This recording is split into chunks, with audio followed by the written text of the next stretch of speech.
Honestly, Impy darling, they've all healed up now, I promise. I told you we'd only need to take 1 week off, and by the time we came back, they'd all go away.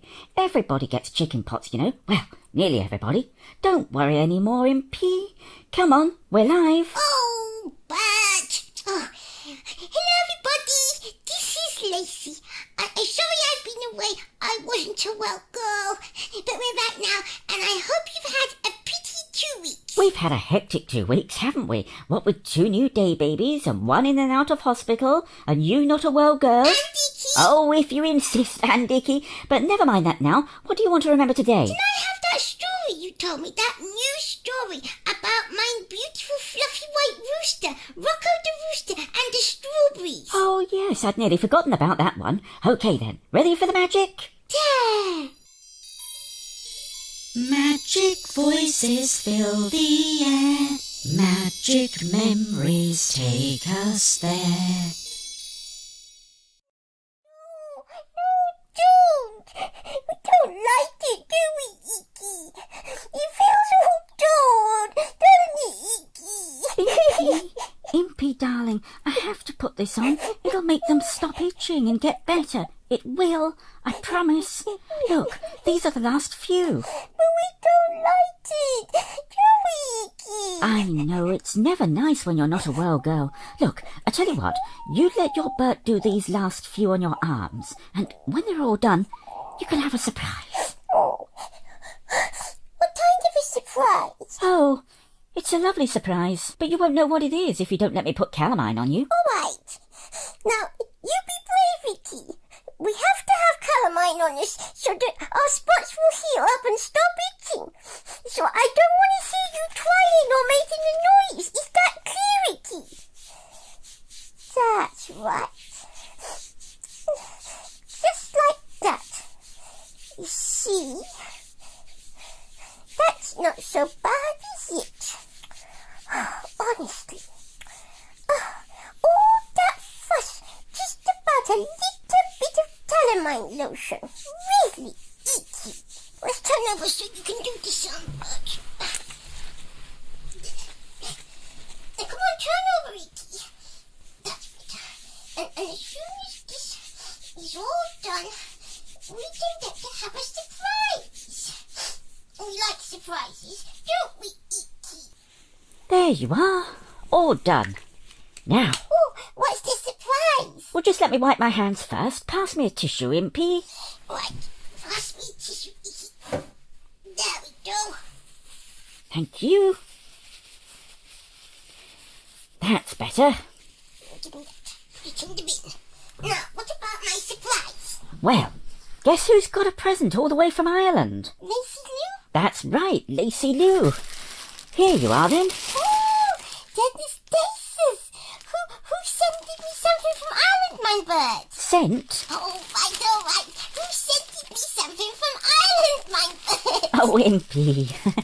Uncle Derry and Auntie Martha sent it to you. Oh, chore. What it can be? I like Uncle Derry and Uncle... Oh, look, Icky. Look, that's a rooster. But it's not like Dr. Bounty. It's a great, big, fluffy white rooster with a red comb and red ears. Oh, isn't he beautiful, Icky? He is beautiful, isn't he, Impy?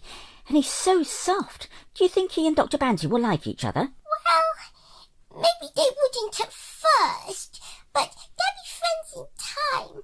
Oh, he's so good. Oh, thank you, Uncle Derry and Auntie Martha. Oh, this is Jesus. Oh, ouch. Oh. What's up, sweetie girl? We don't like chicken pox, do we, Icky?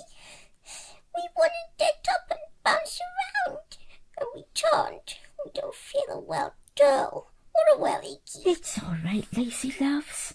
You'll be better soon. Just snuggle up here with your rooster. Can I do anything? Would you like cartoons? Or Paul and Shannon might have something new? Or would you like a story? Cartoons hurt my head. They're too noisy. I would pause and Son later. I want to see what they thought, but I'd quite we'd like a story now, wouldn't we, Icky? OK. What story do you want? Fat Flu again, or May Queen the Mare? Maybe the Four Monsters? No, I want a new story. Can you tell me about my new rooster? What's his name? Where does he come from? And does Dr. Banty know him? And what about the Spicky Sparrows? Does he know them? Well, he didn't used to know the Spickies, Impy. Being such a big rooster and living on a farm, he wasn't likely to come across a pair of tiny little wild sparrows. But that all changed one day. I'll tell you all about it. Oh, Dizzy, now snuggle up, Icky, and don't get calamine on our new rooster. That's right. You comfortable, Impy? Yeah, go on, mine, Bert. OK. The snowdrops and crocuses were appearing all over as the winter let go of the fields, woods and lanes. In the home of the Bantys, Mrs. Connie began to bring in more food to supplement the golden grain Miss Polly Petal left out. Mrs. Carley cooked meals of such sumptuous splendour that Dr. Banty went around grumbling, "Rennie, Gaviscon, Tums and Tylenol, milk of magnesia, too much food." Mrs. Cayley threw open all the windows to catch the breeze, which, although it was still early in the year, was faintly scented with the first breaths of spring. Oh, we love the spring, don't we, Icky? So do I, Impy. In the cluster of nests where the Spicky Sparrow family lived, the 9 young Spickies began to wonder what the new year would bring. The boys began wondering about settling down and raising a family, and the girls suddenly began tidying their nests a lot, fluffing their feathers and making sure they looked as pretty as possible. Oh, how cute! As for Mr. and Mrs. Spicky, they began to venture out further from their nest and its surroundings, and that was how Mrs. Spicky heard the news, which had everybody at the big farm in a regular flap and twitter. Oh, what news was that? Well, you see, Mrs. Spicky had gone to see her friend Betsy Bebop, now that the weather was less cold, to find out if there was any honey going spare after the winter. Betsy and all the other bees were buzzing about importantly. They told Mrs. Spicky that old Nick, the big black rooster, and his 10 wives had been taken away. In their place, the farmer's wife had bought 10 big fluffy white rock hens and a huge, enormous white rock rooster. This rooster thought he owned the whole place, they said, and whatever he wanted he would just take, pushing anyone else out of the way. The other roosters in the hen house had not liked this at all, but he was so big they had not dared do anything about it. Oh dear, that's not good. No, it isn't. Rooster, you mustn't do that. Mr. and Mrs. Spicky were sorry to hear about this, but they were to find out that the rooster could do even worse things. Oh no. I'm afraid so, Impy. Later that day, the Spickies happened to fly down to Miss Polly Petal's bird table. Polly Petal loved birds. She always put a generous feast out for them, whatever the weather. The table was crowded with sparrows, including several of the Spicky children, and some of their admirers, some jays, a couple of thrushes, blackbirds, and a starling or 2. They were all chatting happily as they helped themselves to food. Oh, little birdies. That's right. Well, suddenly there was a loud squawk. Every bird looked up in alarm. Was it a crow, a jackdaw? Oh no. It was neither. It was a huge, enormous, gigantic white rooster, dressed from head to foot, in a thick, fluffy feather-down coat, with bright red earmuffs and a bright red hat. Oh my goodness. Yes, Impy, he was so enormous, so fat, the little birds were scared he could just squash them. He looked at them all out of his beady yellow eyes, opened his big yellow beak, and spoke in a big fat voice. "Out of the way, you little uns," he said. "Let Rocco get to that food." Oh dear. Oh, you bad Rocco. It wasn't even your food, was it? Well, Mr. Spicky didn't like being ordered about by a rooster, even one as big as Rocco. "Rocco, is it?" he chirped. "Who might Rocco be to order us off our table? You got food up at the farm. Be off with you, and leave us in peace." Oh, good old Mr. Spicky. Oh, yes, but it didn't get him anywhere, I'm afraid. Rocco seemed to take a deep breath and swell up. He fluffed up his huge, fluffy, feather-down coat till he looked 3 times the size he was before. "Rocco wants that food," he said. No, said poor Mr. Spicky, shaking in his tiny brown boots. See, won't give in to you, will he, you big bully? Well then, Rocco threw his head back, opened his beak wider and wider and wider, and let out the loudest noise you could possibly imagine.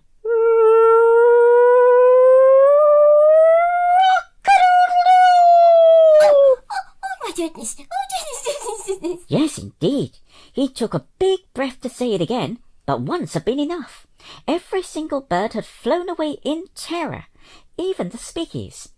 Rocco cleaned Miss Pollypetal's table in about 4 big gulps and strutted off casually in search of more food. Oh dear. We don't know if we like this story, do we, Icky? Oh dear, shall I stop? He is a good rooster, really, or will be soon, I promise. He will be okay in the end. Oh, so he's gonna be good in the end? Yes? Oh, now, Icky, I've told you about being a baby, Icky. Honestly, you're 6 now, Icky. You're really old enough to know better. Now, come on. Sorry, my Bert. Sorry. Go on. Are you sure Iggy wants to hear more? Yes, he really does, Bert. He really does. And so do I. We've got to know what happens to Rocco. All right, then. Well, for the next couple of months, the whole countryside went in terror of Rocco. From morning till night, no food was safe. You see, the farmer's wife wanted Rocco and his 10 wives to be free range, so she gave them the run of the place. They weren't shut up in the hen run and hen house like the rest of the chickens unless it was very wet, or until it was dark. Rocco was really supposed to stay in the farmyard, but he often got out and wandered wherever he pleased. He always had the sense to come back by feeding time, so the farmer's wife never worried about him.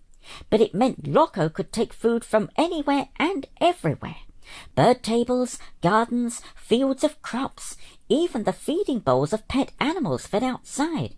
If anyone resisted, he only had to sound his ear-splitting crow, and they would be buffeted into submission. Oh, so naughty, aren't you? He is impy. As Rocco got cleverer and cleverer at finding food to eat, he got bigger and fatter. And the bigger and fatter he got, the prouder of himself he became. And then one day he learned the hard way about pride going before a fall, and how wrong it was to take what doesn't belong to you. He also learned that the tiniest, humblest things can be the most important to us. Oh, tell us what happened. We want to know, don't we, Icky? Well, it was like this, Impy. Rocco had been on a long wander around the country near the farm. He hadn't found much in the way of food. People were getting wise to him and were keeping it mostly locked up. The spring was well advanced now. In fact, the weather was so warm that the first fruit was just ripe. Fruit. Yum. We like fruit, don't we, Icky? Yes, Rocco liked fruit too. Now, as he was strutting along, he began to smell something really very delicious. He stopped to sniff the air. It was such an amazingly delicious smell that he hurried along, across a field, squeezed through a gap in a thick hedge, and there he was, inside a big market garden. Oh, dear. I hope he doesn't take anything. You better not take anything. There were lots of things he could have easily taken, Impy. Vegetables growing in rows, leafy salads, even flowers with juicy buds and tender leaves. But Rocco wasn't interested. He wanted to find out where that delicious smell was coming from. So he just strutted on, and many a tender new plant he crushed with his big feet as he did. Oh, naughty Rocco. What are we going to do with you? Finally, he came upon a funny thing. It was a long tunnel, but he could see into it, and growing inside it were beds and beds of fruit. Strawberries, raspberries, bushes of black and red currants. It all looked so luscious that Rocco's beak watered madly. He won't be able to get in there, though. Rocco walked up and down, looking for a way in. He couldn't see one, and he was getting angry. Rocco wants that food. It's Rocco's food. Rocco must have it, he kept saying to himself. He thought about letting Lucy's crow on the tunnel, but the tiny bit of common sense he had told him that if he crowed here, he might be caught and thrown out. You don't want to throw that, silly. Suddenly he saw a hole. It wasn't a very big hole. It was actually a ventilation hole to begin with, but the polythene had been damaged, and the hole was now larger than it should have been. Uh-oh. Oh, something bad's gonna happen. We know it is, don't we, Icky? Well, you might be right. Without a second's thought, Rocco strode up and pushed his head into the hole, beak first. Now, the kind of polythene that these tunnels are made of is very tough. It doesn't easily get damaged. It rarely tears. Rocco wriggled and wiggled, squirmed and squeezed, and finally, he managed to get through the hole. Oh, no, you shouldn't have done that. That was really naughty. I know. When he got inside the tunnel, the smell of all that luscious fruit nearly drove him mad. He didn't know where to start eating. Of course he couldn't eat it all, but he stuffed and stuffed and stuffed himself with fruit until he felt he couldn't hold one more bite without bursting. Oh, you're such a bad boy. Oh, you are. But now we can guess what happens. Don't we, Icky? When he had finished, he did a big burp. "Best food Rocco's had in ages," he said. "Rocco will come back for more tomorrow." He turned towards the hole in the tunnel and, without a second's thought, pushed his head into it beak first. He wriggled and wiggled, squirmed and squeezed, and stuck, as tight as a cork in a wine bottle. We knew he would, didn't we, Icky? And it served you right, Mr. Rocco. Yes, you see, that hole had been hard enough for him to get through when he was the size he was, stuffed full of all the fruit. He was far too big to get out of it. Oh, so what did he do? You may well ask. He was in a terrible fix. He couldn't get out of the hole, nor back into the tunnel. He was tightly jammed, half in, half out, and, as if that wasn't bad enough, if the human who owned the garden were to catch him, the way Rocco was facing would let the human know his precious fruit had all been raided. Well, I wouldn't mind if Rocco was found out for that. I know, but Rocco didn't know about being honest. He'd never heard of it. He tried to think what to do, but his mind just kept going round in circles. "Rocco wishes he'd stayed on the farm," he blubbered. "Rocco wants to go home." And before he knew it, his rock-a-doodle-doo was ringing out, but it wasn't the usual one. It wasn't full of boasting. It had a kind of desolate sound to it. Mrs. Spicky heard it. She was gathering clover blooms in a field nearby. "Mercy me," she said. "What's come to old Rocco now? I don't like the sound of him." She snapped off the bloom she'd been pecking, put it in her almost full basket, hooked the basket over her tail, spread her wings, and flew off towards the crowing. Oh, dear Mrs. Spicky. She's so nice, isn't she, Icky? When Mrs. Spicky arrived at the market garden, she was hard put to it not to laugh as she looked at Rocco, once so proud, wedged tightly in the hole in the polytunnel. "Been a-stealing of the strawberries, have you, Rocco?" she said. Rocco quite jumped. He had been so busy crowing and feeling sorry for himself that he hadn't even heard the fluttering of Mrs. Spicky's tiny wings. "Rocco can't get out," he blubbered, big tears running down his beautiful white feathers. "They will catch Rocco and take him away and turn him into Rocco pie and Rocco curry and Rocco nuggets." "If they turned him into stuffed Rocco, it would be more to the point," said Mrs. Spicky sharply. "At least then he'd be quiet, Rocco. Stop all that noise, do, and let a body think." Oh, I do love Mrs. Spicky. So do I. Rocco's crowing and blubbering stopped as if someone had flipped a switch. Said Mrs. Spicky. "This hole needs to be bigger. Not much bigger, neither. I'll have to fetch Father. He'll know. Now, you stay still, Rocco, and don't make one sound." Oh, it's gonna be all right, Icky. The Spickies will rescue him, you'll see. Mrs. Spicky flew away and was soon back with not only Mr. Spicky, but also the 9 Spicky children, and some of their admirers too. They all landed a little way away from Rocco, but Mr. Spicky strode up boldly and stood near Rocco's head, looking way up as it towered above him. "Now listen here, Rocco," he said, sounding a lot braver than he was actually feeling, if the truth were known. "Before we help you, we has to have an understanding from now on, see?" Oh, yes, Mr. Spicky. You can make them be good. "An understanding?" said Rocco. "What's that? Rocco doesn't know." "It's like this here," said Mr. Spicky. "Just because you're bigger than us doesn't mean you can go round taking our food and hurting us. I don't know what you want to do it for anyway. You got plenty of food of your own." Rocco put his head on one side. "Rocco doesn't know why," he said. "Rocco's always done it." "Well," said Mr. Spicky, "if I let you out of there, you're not to do it no more, see?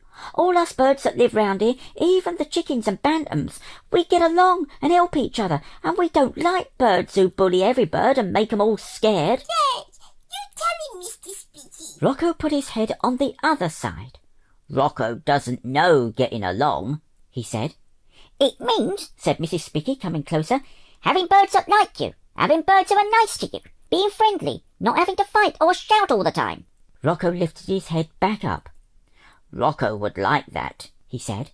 "Fine," said Mr. Spicky, "so we has an understanding. Does I have your promise?" Come on, Rocco.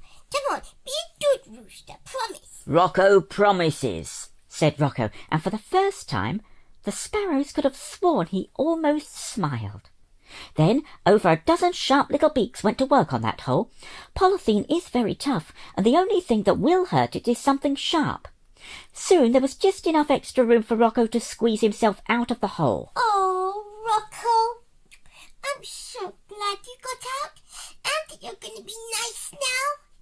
Was he nice, Bert? Well, I wouldn't be telling you the truth if I said yes, he was always nice, Impy. He did have relapses, but I can say that he did stop stealing food from then on. He was friends with the Spicky family forever afterwards, and he made other friends too. He even became friends with your favourite bird, Dr. Banty. I might tell you about how that happened one day. Oh, yay! I'd like to hear about that one day. Would it be icky? And do you know something else, Impy? No, what? Rocco never forgot that he'd broken into that tunnel and taken all that fruit. Some mornings, before the sun was up, you might see a huge flock of sparrows flying through the air, carrying something between them in a dried grass bag. Then, a little later, you might see a big fluffy white rooster pushing that thing carefully through the gap in the hedge into the garden. And when the man came to start his day's work, he would find maybe one, maybe two, or sometimes even 3 brown eggs, freshly laid, all ready for him to boil on the little primer stove in his shed and eat for his breakfast. And he'd think to himself, I wonder who put them there. Perhaps it was fairies. Oh, Bert. Oh, Bert. I love that story. It was a lovely story.